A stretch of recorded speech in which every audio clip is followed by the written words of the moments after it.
This is a story, a jacket for Woody Hayes. Yeah. One of the smartest, nicest, and most loyal men I have ever known was Wayne Woodrow Woody Hayes. If you're not from Ohio State country, that's something you might not know. In fact, there are a lot of folks who think the exact opposite of him if they're fans of other teams in the Big Ten.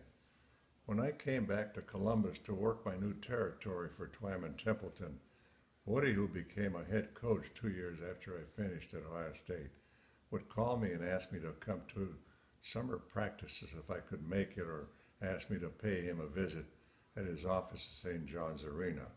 We would talk about world history, current affairs, politics, especially military history.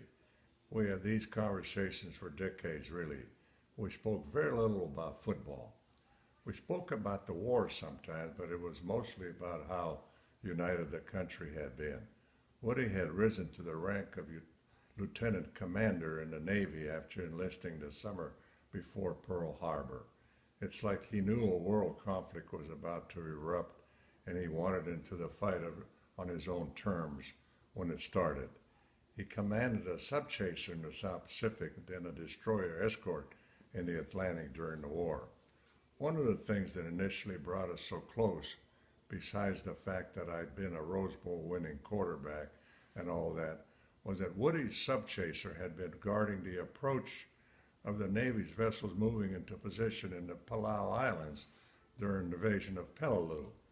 In 1944, he'd been protecting me and my guys from the Japanese submarines still terrorizing our men and cutting our supply lines. Even so, it was the intellect of the man and his keen sense of how a man makes his own destiny that drew me to him. He was a great friend. One night when I had just gotten home from the office, Woody called me. He asked if I could walk down a few blocks to his house. He wanted to go for a nice long walk around the neighborhood.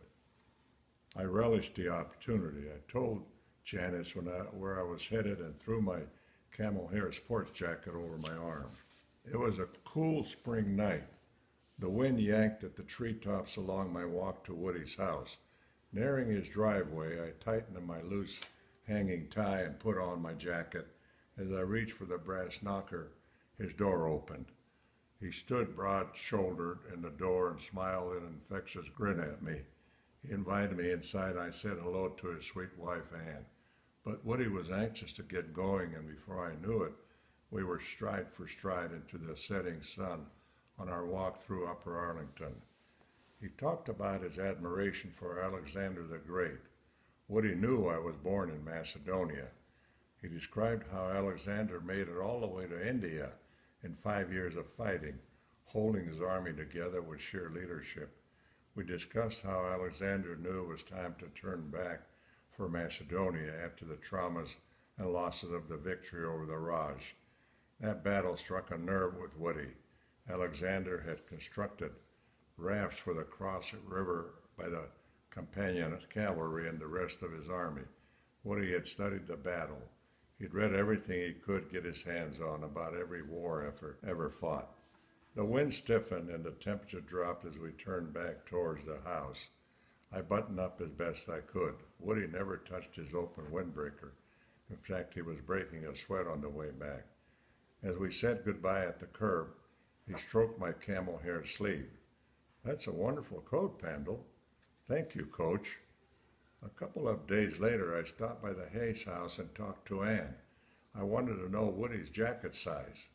I drove downtown to the Woodhouse Lynch store, carrying my jacket for reference, and gave the measurements to a small man with a tailor's tape around his neck and narrow glasses on the tip of his nose.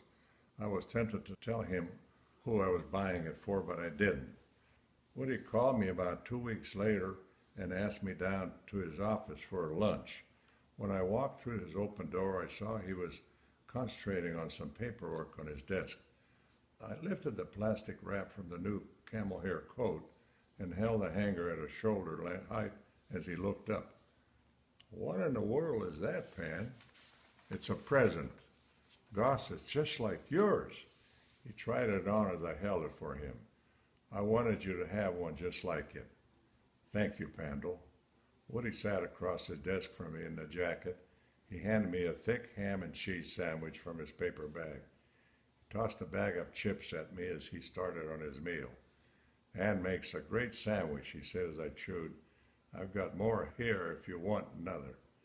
When I've told his story to others who knew him well, they are mystified. Woody was famous for refusing any gift from anyone for anything. It was just a rule of his. He had made an exception for me. That was the end of it.